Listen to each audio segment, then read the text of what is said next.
உருக்கம் நிறைந்தவர், என்னை காப்பவர் உறங்குவதில்லையே. என்னை காப்பவர் உறங்குவதில்லையே. ஜெயம் கொடுக்கும் தேவனுக்கு கோடி கோடி சோஸ்திரம். வாழ்வழிக்கும் இசை ராஜாவுக்கு வாழ்நாளெல்லாம் சோத்திரம்.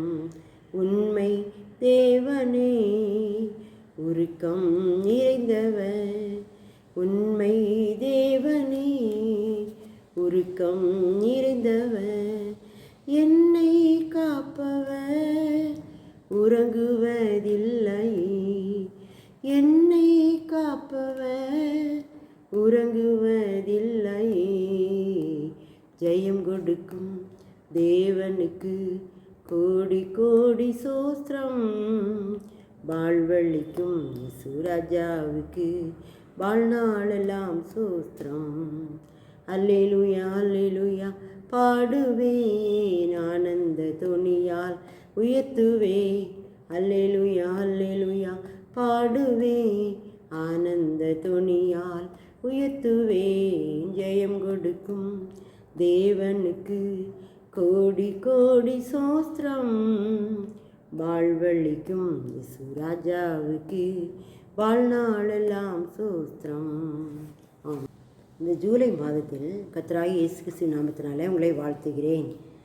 மாதத்தில் கூட கர்த்தர் நம்மோடு பேசுகிற வேத வசனம் வாக்குத்தத்தமாய் நமக்கு ஆண்டவர் கொடுக்குற வாக்குத்தத்த வார்த்தை 1 தீமோத்தேயு 1:12 வசனம். என்னை பலப்படுத்துகிற நம்முடைய கர்த்தராகிய இயேசு கிறிஸ்து என்னை உண்மையுள்ளவன் என்று எண்ணி இந்த ஊழியத்துக்கு ஏற்படுத்தினபடியால் அவரை ஸ்தோத்தரிக்கிறேன். அதனால் கூட இந்த நாளின் செய்தி என்னென்னா, உண்மையுள்ள தேவன். அவர் உண்மையுள்ள தேவனாக இருக்கிறனால நம்மையும் உண்மையுள்ளவராக மாற்றுகிறார், உண்மை உள்ளவனாக மாற்றுகிறார்.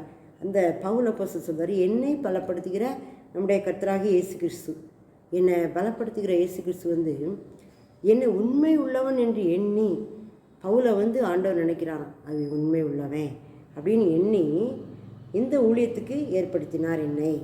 இந்த ஊழியத்துக்கு என்னை ஏற்படுத்தினார், அதனால் நான் அவரை சோஸ்தரிக்கிறேன் அப்படின்னு சொல்கிறார். நம்மையும் கூட இந்த வார்த்தைப்படி இந்த மாதத்தில் ஆண்டவர் நம்மோடு பேசுகிறார். நாம் யாக்கோபை போல எத்தர்கள் தான், ஏமாற்றுக்காரங்கள் தான். ஆனால் கர்த்தர் நம்மை நம்புகிறார். என்னை உண்மையுள்ளவன் என்று எண்ணி இந்த ஊழியத்துக்கு நம்ம ஏற்படுத்துகிறார். அதனால் நான் அவரை சோஸ்தரிக்கிறேன் அப்படின்னு பவுல் அப்போஸ்தலன் சொல்கிறார். யாக்கோபு ஏமாற்றுவான், ஆனாலும் கர்த்தர் அவனை என்ன செய்வார், நம்பி அவனிடத்துல பெரிய பொறுப்புகளை கொடுப்பார். அந்த பெரிய பொறுப்புகளை ஆண்டவர் கொடுத்து அவனை திருத்தி அவனை எத்தனாக இருந்த யாக்கோபாக இருந்த அவனை இஸ்ரவேலாக மாற்றுவார். இதேதான் மனிதர்களாகி ஒவ்வொருவரையும் கர்த்தர் நம்பி அவர்களுக்கு பொறுப்புகளை கொடுத்து அதன் மூலமாக அவங்களை ஆசீர்வதித்து அவங்களை என்ன செய்கிறார், வாழ வைக்கிறார். நான் கர்த்தர், மல்கியாவில் ஒரு வசனம் இருக்குது, நான் கர்த்தர் நான் மாறாதவர் ஆகியால் யாக்கோபின் புத்திரராகிய நீங்கள் நிர்மூலமாகவில்லை. பார்த்தீங்களா, இவ்வளோ ஒரு அருமையான வார்த்தை. அவர் கர்த்தர், அவர் மாறாதவர். அதனால் நம்ம யாக்கோபின் புத்திரர், நம்மளாம் ஏமாத்துக்காரங்க. ஆகியால் யாக்கோபின் புத்திராகி நீங்கள் நிர்மூலமாகவில்லை. உங்களை நான் நிர்மூலமாக்காமல் எல்லாரையும் ஒரு தேவ பிரபுவாக நான் மாற்றினேன்ல. எதுக்காக மாற்றினேன்? நான் கர்த்தர், நான் மாறாதவர். உனக்கு கொடுத்த வாக்கு தத்தத்தின்படி உன்னை நிலை நிறுத்துவதற்காகத்தான் நான் இந்த காரியத்தை செய்தேன் அப்படிங்கிற கர்த்தராகிய இயேசு கிறிஸ்து நம்மோடு இந்த வார்த்தையின் மூலமாக இந்த நாளில் பேசுகிறார், இந்த மாதத்தில் பேசுகிறார். என்னை பலப்படுத்துகிற நம்முடைய கர்த்தராகிய இயேசு கிறிஸ்து என்னை பலப்படுத்துகிறார். அவர் பலப்படுத்துகிறார். நான் விழுந்து கிடக்கிறேன், சோர்ந்து கிடக்கிறேன், எழும்ப முடியாமல் இருக்கிறேன், அப்படி இருக்கிற நம்மை பலப்படுத்துகிறார். என்னை பலப்படுத்துகிற கர்த்தராகிய இயேசு கிறிஸ்து என்னை உண்மை உள்ளவன் என்று எண்ணி, நம்மை உண்மை உள்ளவனாக அவர் நினைக்கிறார். பாருங்க, எவ்வளோ நம்பிக்கை வச்சுருக்கோம். நாம் எப்படி இருக்கிறோம்? நம்ம மற்றவங்களை பற்றி சந்தேகப்படுகிறோம், மற்றவங்களை நம்ப மாட்டேங்கிறோம், நம்ம பிள்ளைகளையே நம்ப மாட்டேங்கிறோம். ஆனால் கர்த்தர் சொல்கிறார், அவரே நம்ம நம்புகிறாராம். என்னை உண்மை உள்ளவன் என்று எண்ணி இந்த ஊழியத்துக்கு ஏற்படுத்தினபடியால் அவரை சோஸ்தரிக்கிறேன். என்னை உண்மை உள்ளவன் என்று எண்ணி இந்த ஊழியத்துக்கு அவர் என்னை ஏற்படுத்தி இருக்கிறாரு, அதனால் அவரை சோஸ்தரிக்கிறேன் அப்படின்னு சொல்லி விசுவாசத்தோடு நன்றியோடு இந்த வார்த்தையை பவுல் அப்போஸ்தலன் எழுதி வச்சிருக்கிறாரு. இதே வார்த்தையை நம்முடைய வாழ்க்கையில் நாமும் என்ன செய்யலாம், சொல்ல வேண்டும். அதுக்கு அடுத்த வசனம் சொல்லுவார், முன்னே நான் தூசிக்கிறவனும் துன்பப்படுத்துகிறவனும் கொடுமை செய்கிறவனுமாயும் இருந்தேன். அப்படி இருந்தும் நான் அறியாமல் அவிசுவாசத்தினாலே அப்படி செய்தபடினால் இரக்கம் பெற்றேன். நாமும் கூட நம்முடைய வாழ்க்கையில் முன்னால் எப்படி இருந்தோம்? அவர் வழிகளை விட்டு தூரமாக இருந்தோம், நம்ம இஷ்டப்படி வாழ்ந்துட்டு இருந்தோம், அவருக்கு பிரியம் இல்லாமல் நடந்துட்டு இருந்தோம், அவருடைய பிள்ளைகளாக இல்லாமல் இருந்தோம். ஆனால் அவர் சொல்கிறாரு, முன்னே நான் இப்படிலாம் இருந்தேன், அறியாமையினால் அப்படி செய்தேன், ஆனாலும் ஆண்டவர் என் மேலே இறக்க வச்சு இந்த ஊழியத்துக்கு என்னை ஏற்படுத்தியிருக்கிறாரு. இதை எனக்கு நம்பிக்கையோடு இந்த ஊழியத்தை என் கையில் தந்திருக்கிறாரு, நான் அதை உண்மையாக செய்யணும் அப்படின்னு ஒரு உணர்வை அவனுக்கு கொடுக்குறாரு. ஒவ்வொரு மனிதனுக்கும் கர்த்தர் இருந்த நாளில் அப்படி தான் பொறுப்புகளை கொடுக்கும்போது அவர்கள் உண்மை உள்ளவர்களாக மாறுகிறார்கள். எப்படிப்பட்டவர்களாக இருந்தாலும் சரி உண்மை உள்ளவர்களாக மாறுகிறார்கள். ஆண்டவர் மாற்றுதார் அவங்கள.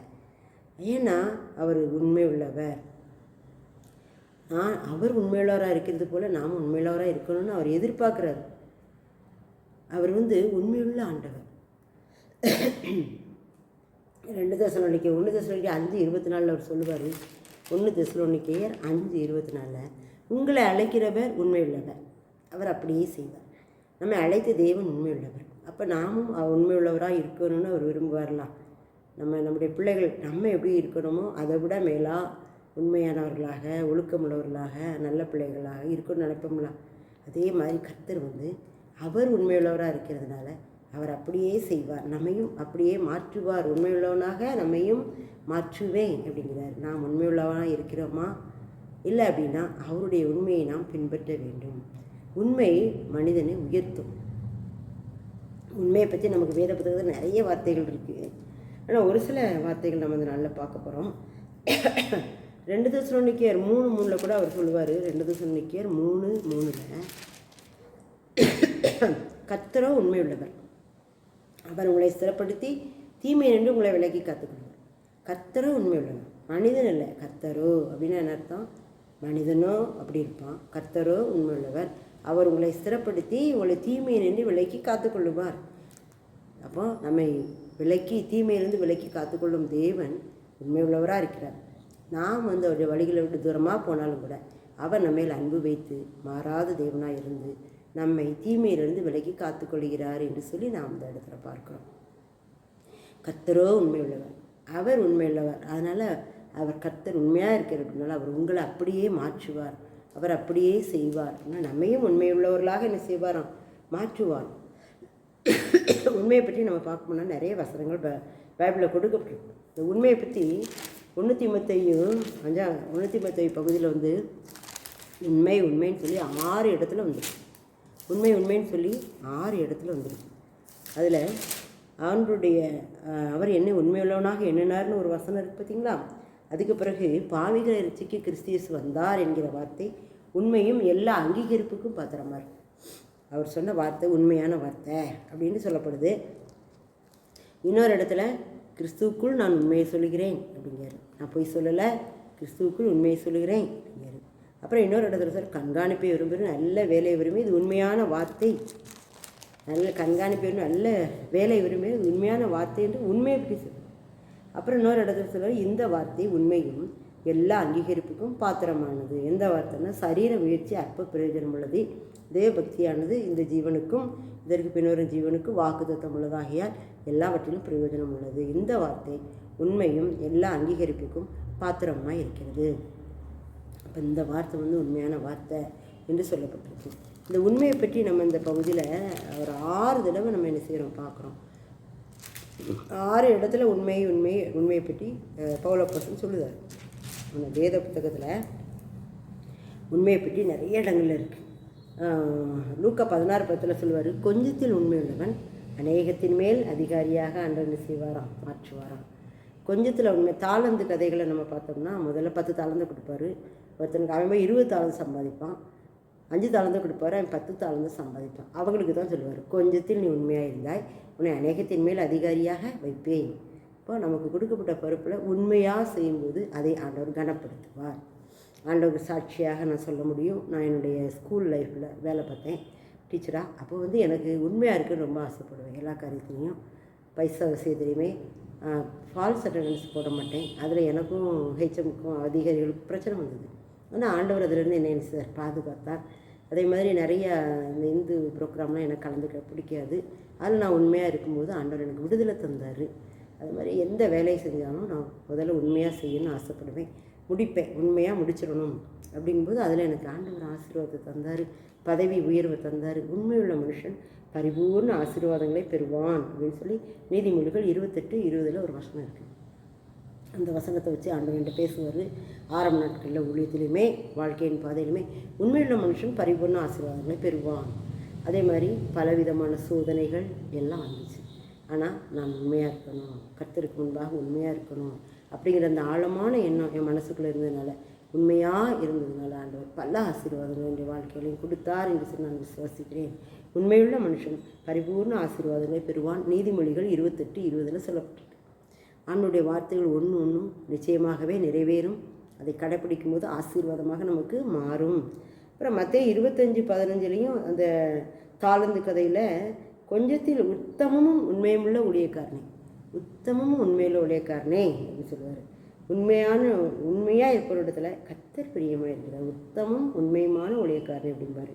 ஓசியா 2:20 கூட சொல்லப்பட்டிருக்கு. ஓசியா 2:20 உண்மையாய் உன்னை எனக்கு நியமித்து கொள்ளுவேன், நித்திய விவாகத்துக்கென்று உன்னை எனக்கு நியமித்துக் கொள்ளுவேன், உண்மையாய் உன்னை எனக்கு நியமித்துக் கொள்ளுவேன் அப்படிம்பாரு. என்னுடைய வாலிப வயசில் கூட ஆண்டவர் இந்த வார்த்தையை எனக்கு தந்தார், நித்திய விவாகத்துக்கென்று உன்னை எனக்கு நியமித்துக் கொள்ளுவேன். அதனால் ஆண்டவர் தான் நம்முடைய மணவாளன் அப்படின்னு நான் நினைப்பேன் எப்போவுமே. அதனால் அவருக்கு நம்ம உண்மையாக இருக்கணும் அப்படின்னு என்னுடைய மனசில் எப்பவுமே ஆழமான எண்ணம் இருந்துட்டு இருந்துச்சு. ஆனால் ஆண்டவர் உண்மையாக இருக்க கற்றுக் கொடுத்தாரு, உண்மையாக இருக்கும்படியாக சூழ்நிலைகளை மாற்றினார், உண்மையாக இருக்கும்படியாக உதவி செய்தார். கர்த்தர் உண்மையுள்ளவர், அவர் உங்களுக்கும் அப்படியே செய்வார். நாம் உண்மையில்லாதவர்களாக இருந்தாலும் அவர் உண்மையுள்ளவராக இருக்கிறார். அதனால் நாம் உண்மை இல்லாமல் இருக்கும்போதும் கூட அவர் நம்மை உண்மையுள்ளவராக மாற்றுவதற்கு பிரயாசப்படுகிறார். அத்தகைய தேவன் நம்முடைய தேவன், நம்மை பாதுகாக்கிற தேவன். ஆதியாகமம் 24:27 பார்த்திங்கன்னா, தம்முடைய உண்மையை அவர் நீக்கவில்லைங்க. எஜமானை விட்டு என்னுடைய எஜமான் ஆபிரகாமை பற்றி சொல்லுறார் எலியேசர், என்னுடைய எஜமானை விட்டு அவர் அந்த உண்மையை நீக்கவில்லை அப்படின்பார்.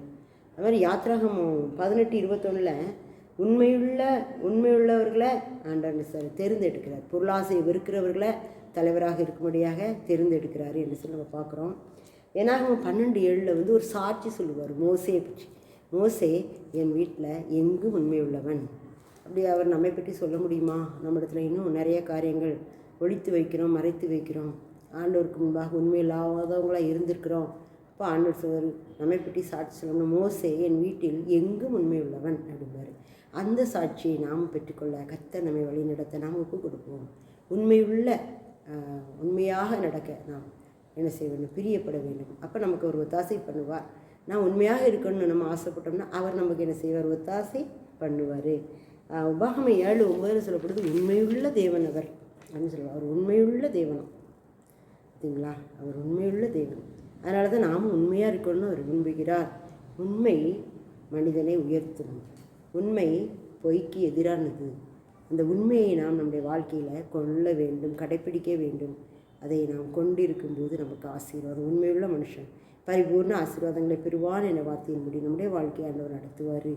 1 சாமுவேல் 12:24 கூட சொல்லுவார், உண்மையாக சேவிக்கணும், உண்மையாக சேவிக்கணும். கர்த்தரை உண்மையாக சேவிக்கணும். அரைக்குறையான மனதோடு அல்ல, முழு இதயத்தோடு உண்மையான இதயத்தோடு சேவிக்க வேண்டும். 1 ராஜாக்கள் 17:24 சொல்வார், கர்த்தர் எலியாவை பற்றி ஸ்திரீ எலியாவை பற்றி சொல்கிறார்.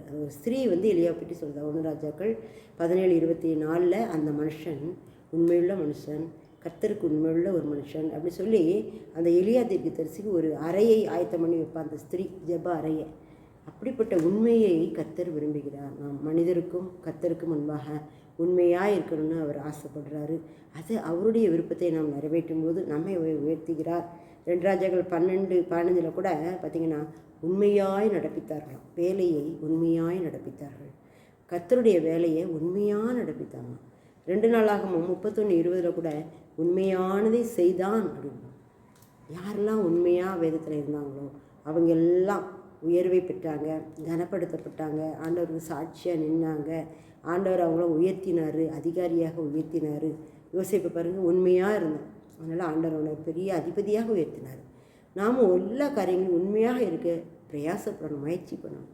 நம்ம உண்மையாக இருக்கும்போது அவர் நமக்கு ஒத்தாசை பண்ணுவார். அவர் நாம் உண்மையாக இருக்கிறது விரும்புகிற தேவன்.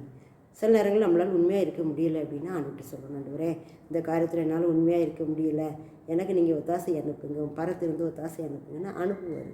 நம்மை உண்மையுள்ளவர்களாக என்ன செய்வார்? மாற்றுவார். உண்மையுள்ள மனிதர்களை தெரிந்து கொள்ளுவார் அவர்.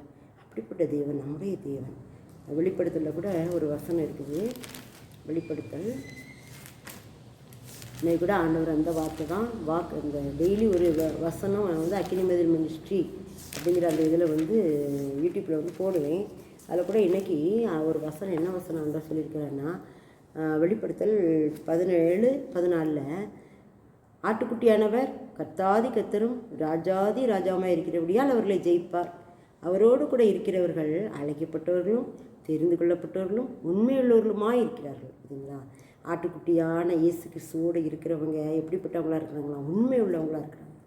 உண்மை உள்ளவர்களை அவருக்காக தெரிந்து கொண்டு அழைக்கிறார். நாம் அப்படிப்பட்ட உண்மையை நம்முடைய வாழ்க்கையில் கொண்டு நாம் என்ன செய்யணும்? சாட்சியாக வாழ வேண்டும் என்று சொல்லி அவர் நம்மோடு என்ன செய்கிறார்? இடைப்படுகிறார். அதனால் நாம் உண்மையுள்ளவர்களாக இருக்கிறோமா? இதுவரைக்கும் நம்ம உண்மை இல்லாமல் இருந்தாலும் சரி, இனிமேல் ஒவ்வொரு சின்ன காரியத்தில் கூட நம்ம உண்மையாக இருக்கணும். நேரத்தில் அது எல்லா காரியத்திலும் உண்மையாக இருக்கும்போது அவர் நம்மை ஆசீர்வதிப்பார், கனப்படுத்துவார். ஆனால் உண்மை இல்லாதவங்க சில பேர் இருக்கிறாங்க. அது பார்த்திங்கன்னா உண்மை இல்லாதவங்களுக்கு என்ன அப்படின்னா, உபாகமம் 32:20, சங்கீதம் 12 மனுபுத்திரர்கள் உண்மையுள்ளவர்கள் குறைந்திருக்கிறார்கள் அப்படின்னு வரும். மனுபுத்திரர்கள் உண்மையுள்ளவர்கள் குறைந்திருக்கிறார்கள் அப்படின்னு வரும். 1 கொரிந்தியர் 5:8 கூட துப்புரவு உண்மை என்னும் புளிப்பில்லாத அப்பத்தோடு நாம் என்ன செய்யணும்? அவரை தொழுது கொள்ளணும். 1 கொரிந்தியர் 5:8 1 கொரிந்தியர் 5:8 ஒரு வார்த்தை இருக்குது. 5:8 பழைய புளித்தமாவோடு அல்ல, துர்க்குணம் புல்லாப்பு எனும் புளித்தமாவோடும் அல்ல, துப்புரவு உண்மை என்னும் புளிப்பில்லாத அப்பம். உண்மை ஒரு புளிப்பில்லாத அப்பத்துக்கு ஒப்பிடப்படுகிறது. அது ஆண்டவருக்கு பிரியமானது என்று சொல்லி நம்ம பார்க்குறோம். உண்மையை குறித்து, உண்மை இல்லாதவங்களை குறித்து வேதத்தில் அநேக பகுதிகளில் சொல்லப்பட்டிருக்கு. உபாகமம் ஏசாயா 48:1 கூட சொல்லப்படுது. ஏசாயா 48:1 இஸ்ரவேலன்னு பெயர் பெற்று யூதாவின் நீரூற்றின் மேல் சிறந்தவர்களும் கர்த்தருடைய நாமத்தின் மேல் ஆணையிட்டு உண்மையும் நீதியும் இல்லாமல் இஸ்ரவேலின் தேவனை அறிக்கையிடுகளுமான யாக்கோபின் வம்சத்தாரே கேளுங்கள். பார்த்தீங்களா? உண்மை இல்லாதவர்களாக இருந்துக்கிட்டு ஆண்டவரை பற்றி பேசிக்கிட்டு இருக்கிற அநேகரை இந்த இடத்துல சொல்லப்படுது. கர்த்தருடைய நாமத்தின் மேல் ஆணையிட்டு உண்மையும் நீதியும் இல்லாமல், உண்மை நீதி இல்லாமல் இஸ்ரவேல் பற்றி இஸ்ரவேலின் தேவனை அறிக்கையிடுகிற யூதா வம்சத்தாரே யாக்கோபின் வம்சத்தாரே கேளுங்கள். இப்போ நான் உண்மை இல்லாதவர்களாக இருந்து கூட ஊழியர் செய்யலாம். ஆனால் ஆண்டவர் அதை விரும்புகிறதில்லை. நான் உண்மையுள்ளவர்களாக என்ன செய்யணும்? இருக்கணும் அப்படின்னு அவர் விரும்புகிறார். சங்கீதம் 78:37 கூட ஒரு வசனம் இருக்குது. சங்கீதம் 78:37 அவர்கள் இருதயம் அவரிடத்தில் நிலைவரப்படவில்லை, அவருடைய உடன்படிக்கையில் அவர்கள் உண்மையாக இருக்கவில்லை. பார்த்தீங்களா? உண்மை இல்லை. அங்கே அவருடைய இருதயம் நிலைவரப்படலை. உடன்படிக்கை அவங்க உண்மையாக இல்லை. ஆண்டவர் உடன்படிக்கை கொடுத்தவர் நிறைவேற்றுவார். அவர் நிறைவேற்றினா நீ இது செய்தனா நான் உனக்கு இதை நிறைவேற்றுவேன் அப்படின்னு ஒரு உடன்படிக்கை பண்ணுவார். அந்த உடன்படிக்கையில் அவங்க உண்மையாக என்ன செய்யலையா? இருக்கலையாம். அப்படி சொல்லப்படுகிறது. நாம் எப்படிப்பட்டவர்களாக இருக்கிறோம்? நம்மை தாழ்த்தி அர்ப்பணிப்போம். உபாகமம் 32:20 என்ன சொல்லப்படுதுன்னா, உபாகமம் 32:20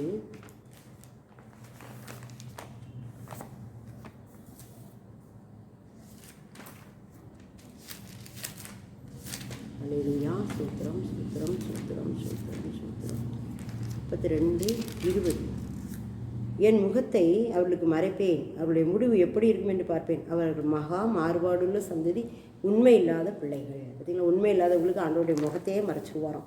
இப்போ நம்ம எவ்வளோ கவனமாக இருக்கணும், எவ்வளோ ஜாக்கிரதையாக இருக்கணும், உண்மையுள்ளவர்களாக இருக்கணும். இதில் மூலம் நம்ம கற்றுக்கொள்ள முடியுது. இன்னும் 1 கொரிந்தியர் 4:2 சொல்கிறாரு. 4:2 உக்ரானக்காரன் உண்மையுள்ளவன் காணப்படுது அவனுக்கு அவசியம். நம்மளாம் உக்ரானக்காரர்கள், ஆண்டவருக்கு பதில் சொல்ல வேண்டியவர்கள்.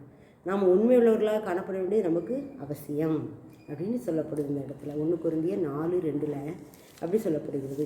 கொலோசையர் 4:7 என்ன சொல்லப்படுதுன்னா, கொலோசையர் 4:7 4:9 2 என்ன வசனம் சொல்லப்படுதுன்னா, 4:7 பிரியமான சகோதரன் உண்மையுள்ள ஊழியக்காரனும் கர்த்தருக்குள் எனக்கு உடன் வேலையாயிருக்கும் தீகிக்கு என்பவன் என் செய்திகளையெல்லாம் உங்களுக்கு அறிவிப்பான். அந்த தீகிக்கு உண்மையுள்ளவனாக இருந்தான். அவனையும் உங்களில் ஒருவனாக இருக்க உண்மையும் பிரியமுள்ள சகோதரன் ஒனேசிமு. இந்த ஒனேசிமும் தீகிக்கும் உண்மையுள்ளவங்களாக இருந்தாங்க. அதனால தான் பவுலப்போஸ்தலன் அந்த ஊழியத்தில் அவங்கள பயன்படுத்துகிறாரு. நாமும் நம்மை அர்ப்பணிப்போம், உண்மையாக இருக்க நம்மை ஒப்பு கொடுப்போம். ஒரு ஸ்டெப்பு நாம் அவருக்காக உண்மையாக இருக்கணும்னு ஆசைப்பட்டோம்னா அவர் நம்ம எல்லா இடத்துலையும் உண்மையாக இருக்க நமக்கு சூழ்நிலைகள் உருவாக்கி தந்துடுவார். நாம் விரும்பணும், நம்ம உண்மையாக இருக்கணும், எல்லா காரியத்தையும் நான் உண்மையாக இருக்கணும் அப்படின்னு யாரெல்லாம் விரும்புகிறோமோ அவங்களுக்கு அந்த காரியங்களை அவர் என்ன செய்வார், வாய்க்க பண்ணுவார். அதான் கத்த அதனால சொல்லி என்னை பலப்படுத்துகிற இயேசு கிறிஸ்து இந்த ஊழியத்துக்கு என்னை உண்மையுள்ளவன் என்று எண்ணி இந்த ஊழியத்துக்கு என்னை ஏற்படுத்தின அப்படின்னா நான் அவரை சுத்தரிக்கிறேன். நம்முடைய வாழ்க்கை அப்படி சொல்ல முடியுமா? என்னை பலப்படுத்துகிற நம்முடைய கர்த்தராகிய இயேசு கிறிஸ்து என்னை உண்மையுள்ளவன் என்று எண்ணி இந்த ஊழியத்துக்கு ஏற்படுத்தினபடியால் அவரை சோஸ்தரிக்கிறேன். அப்பா, என்னுடைய வாழ்க்கையில் உண்மையை தாங்க. நான் எதிலெல்லாம் உண்மை இல்லாமல் இருக்கணும் மாற்றுங்க, மன்னிங்க. முழுமையாக உமக்காக நான் என்னை அர்ப்பணிக்கிறேன். உண்மை உள்ளவனாக என்னை மாற்றுங்க. நான் என் குடும்பத்தாருக்கும், என்னுடைய கணவருக்கும், என்னுடைய மனைவிக்கும், என்னுடைய பிள்ளைகளுக்கும், என்னுடைய ஊழியத்துக்கும், மற்ற சகோதரர்களுக்கும், உலகத்துக்கும் நான் உண்மையாக இருக்கணும் விரும்புகிறேன். என்னை நீங்கள் பயன்படுத்துங்க அப்படின்னு சொல்லி நம்மை அர்ப்பணிப்போம். நிச்சயமாகவே கர்த்தர் நம்மை உண்மை உள்ளவனாக மாற்றி பயன்படுத்துவார். உண்மை உள்ளவனாக இருக்கும்போது என்னென்ன ஆசீர்வாதங்கள் கிடைக்குதோ எல்லாவற்றையும் நமக்கு தருவார். நாம் உண்மை உள்ளவர்களாக இருக்க நாம் வாஞ்சிக்க வேண்டும், விரும்ப வேண்டும். பொய்யர் அனைவரும் அக்கினி கடலில் தள்ளப்படுவார்கள் இருக்குது. பொய் சொல்லும்போது அங்கே நரகம்தான் கிடைக்கும்னு ஆண்டவரே சொல்லியிருக்கிறார், வெளிப்படுத்தலை. இப்போ நான் உண்மையாக பேசுவதற்கு, உண்மையாக நடப்பதற்கு, உண்மையாக வாழ்வதற்கு நம்மை ஒப்பு கொடுப்போம். ஆண்டவர் நமக்கு ஒத்தாசை பண்ணுவார். நாம் மனிதர்கள் தான், பொய்யர்கள் தான். யாக்கோபின் புதராகி நீங்கள் நிர்மூலமாகவில்லை, ஏன்னா நான் கர்த்தர், நான் மாறாதவர். அதனால் நீங்கள் நிர்மூலமாகலை. அவர் மாறாத தேவன், அவர் உண்மையுள்ள தேவன். அவர் உண்மையுள்ளவராக இருக்கிறார். அவர் அப்படியே செய்வார். அவர் உண்மையுள்ளவர். அதனால் உங்களை தீமையின்றி விலக்கி காத்துக்கொள்ளுவார். அந்த உண்மையுள்ள தேவனுக்கு சாட்சியாக நாமும் உண்மையுள்ளவர்களாக வாழ பிரயாசப்படுவோம். கர்த்தர் நம்மோடு இருந்து நம்மை ஆசீர்வதிப்பார். இந்த மாதத்தில் ஒவ்வொரு காரியங்களும் நாம் உண்மையுள்ளவர்களாக இருந்து ஜெயிப்போம், சாத்தானை ஜெயிப்போம். அவர் நம்மை வழி நடத்துவார், ஆசீர்வதிப்பார். ஜெபிப்போமா? அப்பா, அவனுக்கு நன்றி செலுத்துகிறேன். அந்த வேளையில் ஆண்டவரே, எங்களுக்கு இந்த மாதத்தில் கொடுத்த இந்த வசனம் என்னை பலப்படுத்துகிற நம்முடைய கர்த்தராகிய இயேசு கிறிஸ்து என்னை உண்மை உள்ளவன் என்று எண்ணி இந்த ஊழியத்துக்கு ஏற்படுத்தினபடினால் அவரை சுஸ்தரிக்கிறேன். அப்பா, அந்த ஊழியத்தை நான் உண்மை உள்ளவான்னு நினச்சி என் கையில் தந்திருக்கிறீங்களே, அதுக்கு பாத்திரவானாக என்னை மாற்றுங்க. நீங்கள் என்னை பலப்படுத்துங்க, இயேசு கிறிஸ்துவே நீங்கள் பலப்படுத்துங்க என்று சொல்லி நாங்கள் ஒப்பு கொடுப்போம். ஆண்டவர் அற்புதம் செய்வார். அப்பா, உமக்கு நன்றி. இந்த மாதத்திலும் எங்களை பலப்படுத்துகிற இயேசு கிறிஸ்துவே, எங்களை நீர் உண்மையுள்ளவனே எண்ணி பெரிய பொறுப்புகளை கொடுத்துருக்கீங்களே, அதை நாங்கள் உண்மையாக செய்ய எங்களுக்கு நல்ல ஞானத்தையும், கிருபையும், பாதுகாப்பையும், சத்தியத்தையும், பரத்திலிருந்து ஒத்தாசையும் எங்களுக்கு அனுப்புங்க. நீர் அப்படிப்பட்ட தெய்வனாக இருக்கீங்க. நீங்கள் உண்மையுள்ளவராக இருக்கீங்க, நாங்களும் உண்மையுள்ளவராக இருக்கணும்னு நீங்கள் சொல்கிறீங்கப்பா. நீங்கள் உண்மையுள்ளவராக இருக்கிறதுனால நாங்கள் தீமையின்றி விலக்கி பாதுகாக்கப்படுகிறோம். உங்களுடைய உடன்படிக்கையை மாறாமல் இருக்கீங்க, மாற்றாமல் இருக்கீங்க. நான் கர்த்தர், நான் மாறாதவர் ஆகியால் யாக்கோபின் புத்திரராகி நீங்கள் நிர்மூலமாகவில்லை என்று சொன்ன வார்த்தையை எங்களுக்கு நிறைவேற்றி கொடுத்துருக்கீங்கப்பா. அதுக்காக நன்றி. இந்த மாதம் முழுவதும் உடைய கிருபையின் கரம் எங்களோடும் இதை கேட்குற ஒவ்வொருவரோடும் இருக்கும்படியாய் ஜெபிக்கிறோம். இதை ஆசீர்வாதமாக மாற்றி கொடுங்க. மக்களோடு பேசுங்க, இடைப்படுங்க. உண்மையுள்ளவர்களாக மாற்றுங்க. உண்மையுள்ளவர்கள் மனப்புதல் குறைந்து இருக்கிறார்கள் என்ற வார்த்தையின் மாற்றி என்றவரை உண்மையுள்ள மக்களை எழுப்புங்க. அப்படிப்பட்ட கிருபையை நீங்கள் செய்கிறீங்க, ஆசீர்வதிக்கிறீங்க, விசுவாசிக்கிறோம். தொடர்ந்து இயேசுவின் நாமத்தினால பொறுப்படுத்திக் கொள்ளுங்கள். துதிகன மகிமை உமக்கே செலுத்திக்கிறோம் இயேசுவின் மூலம். ஆமேன், ஆமேன், ஆமேன். ஸ்தோத்திரம். நன்றி. இந்த நாளில் கூட கர்த்தர் நம்மோடு பேசியிருக்கிற இந்த மாதத்தில் நாம் என்ன செய்யணும் அப்படின்னா, உண்மை உள்ளவர்களாக நடக்க நாம் பிரயாசப்பட வேண்டும். உண்மை உள்ளவர்களாக இருக்கும்போது கர்த்தர் நம்மை கனப்படுத்தி நம்மை ஆசீர்வதிக்கிறார், நம்முடைய வாழ்க்கையில் உயர்த்துகிறார், உயர்வுகளை கொடுக்கிறார், பரிபூர்ண ஆசீர்வாதங்களை கொடுக்கிறார். நம்ம விசுவாசிப்போம். நன்றி. இந்த பகுதியை கூட நான் யூடியூப் சேனலில் அக்கினி மதில் மினிஸ்ட்ரி அந்த யூடியூப் சேனலில் போடுவேன். பாருங்கள், பார்த்துட்டு கமெண்ட் பண்ணுங்கள். இன்னும் எங்களுடைய ஊழியத்துக்காக ஜெபித்துக் கொள்ளுங்கள். அக்கினி மதில் மினிஸ்ட்ரி என்ற அந்த ஊழியத்தை நீங்கள் ஜெபிக்கிற ஜெபத்தில் ஆண்டவர் நடத்திக்கிட்டு இருக்கிறாரு. இன்னும் தாங்குங்க, ஊழியத்தை தாங்குங்க, ஜெபிங்க. ஆண்டவர் நிச்சயமாக இந்த காரியங்களை அவங்களோடு இருந்து நடத்துவார். அவருடைய வாக்குத்தத்தின்படி நடத்துவார். தினமும் ஒரு காலையில் அதிகாலையில் ஒரு 3 நிமிஷம் ஷார்ட்ஸில் அக்கினிமேல் மினிஸ்டர் நான் வந்து ஆடியோ மெசேஜ் போட்டுட்ருக்கேன். நீங்கள் விருப்பமுள்ளவர்கள் அதை வாஞ்சியோடு கேளுங்க. ஆண்டவர் கொடுக்குற வார்த்தையை நான் கொடுப்பேன். இன்றைக்கி ஆண்டவர் கொடுக்குற வார்த்தையை தான் நைட்டில் போடுவேன். அந்த மாதிரி ஒவ்வொரு காரியத்திலும் அவர் வெற்றி சிறக்க பண்ணுகிறார். நம்மை உண்மையுள்ளவராக வைத்திருக்கிறார். இன்னும் அவர் நம்மை பலப்படுத்தி உண்மையுள்ளவனாக மாற்றி இந்த ஊழியத்தையும் நம்ம கையில் கொடுத்து ஆசீர்வதிக்கிற தகப்பன். தொடர்ந்து ஜெபித்துக் கொள்ளுங்கள். யாவருக்காக நானும் எங்களுடைய ஊழியத்தில் உள்ளவர்களும் ஜெபித்துக் கொள்கிறோம். ஆண்டவர் தாமே அற்புதங்களை செய்வாராக. ஆமேன், ஆமேன், ஆமேன்.